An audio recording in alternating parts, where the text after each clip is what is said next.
right, Tyler. So we were talking about, I believe it was our last lesson that we did. We were discussing some things, and you said that one of the things that we're really kind of struggling with a little bit was wedge play, 80 yards and in. So I was at home, and I was thinking about it, and obviously we compared your swing even when we were doing the other lessons. We did compare your swing a little bit to Zach Johnson. Zach Johnson's one of the best wedge players in the world.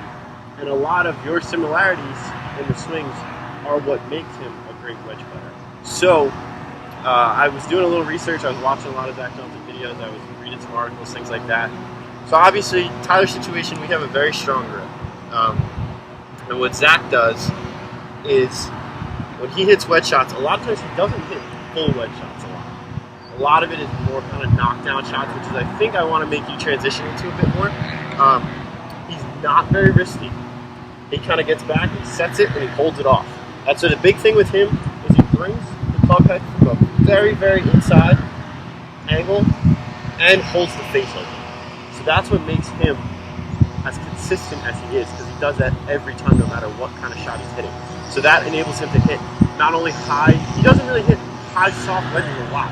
More of his game is to hit low, check, kind of jumpy, spinny wedges. So I think maybe the transition that we need to make is just kind of starting to try and learn a different style of shot to hit. So what I was thinking, like you're saying, so Zach, strong grip. A lot of times if you watch him set up, he'll set up with an open body, open stance a little bit, shoulders are open, and then he'll take it back. Very low, spinning, short, nice, compact move. That's his game. Yeah. So, because I mean, when we are taking the club back and when we're approaching from the inside, when we're holding that face open, we're going to produce pretty straight shots with a lot of spin. So if you watch, I mean, there's the infamous, when you hold out at the chevron to beat Tiger. That was pretty impressive. That was kind of the same type of shot. So I think that's kind of what we need to be going for here. So once again, just real short.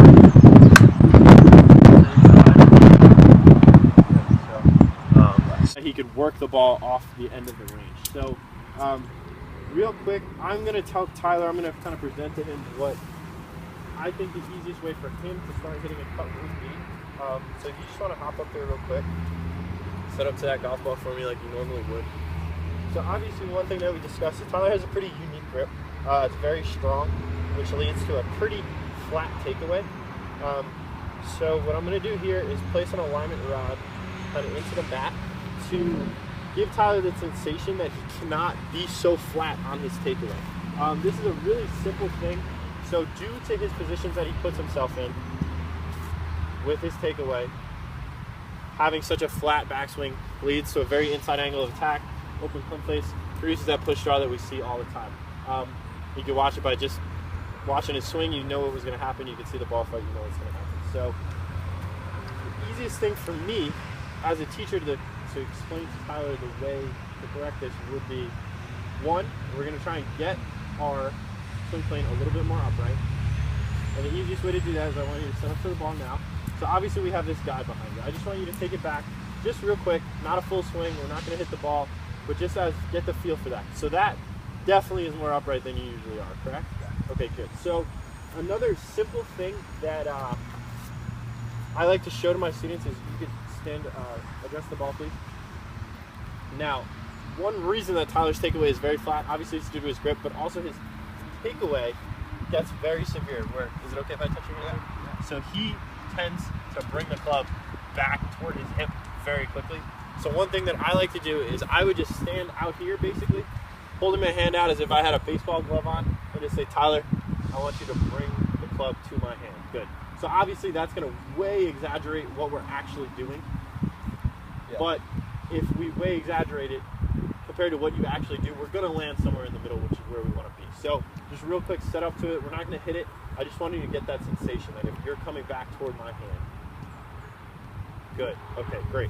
So kind of a combination of these two things. I'm going to lower this just a little bit. Obviously, we're starting this, so I want Tyler to kind of have a little bit more of a margin of error. And we're going to give it a roll here. Is that okay? You feel comfortable with that? Yeah. Okay, so just maybe a real easy swing real quick. Good. Right away.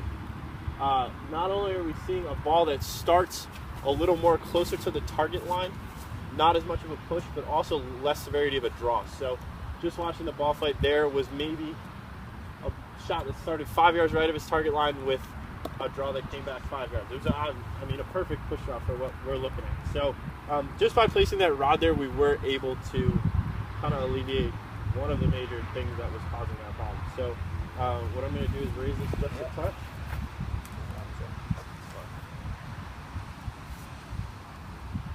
So right there.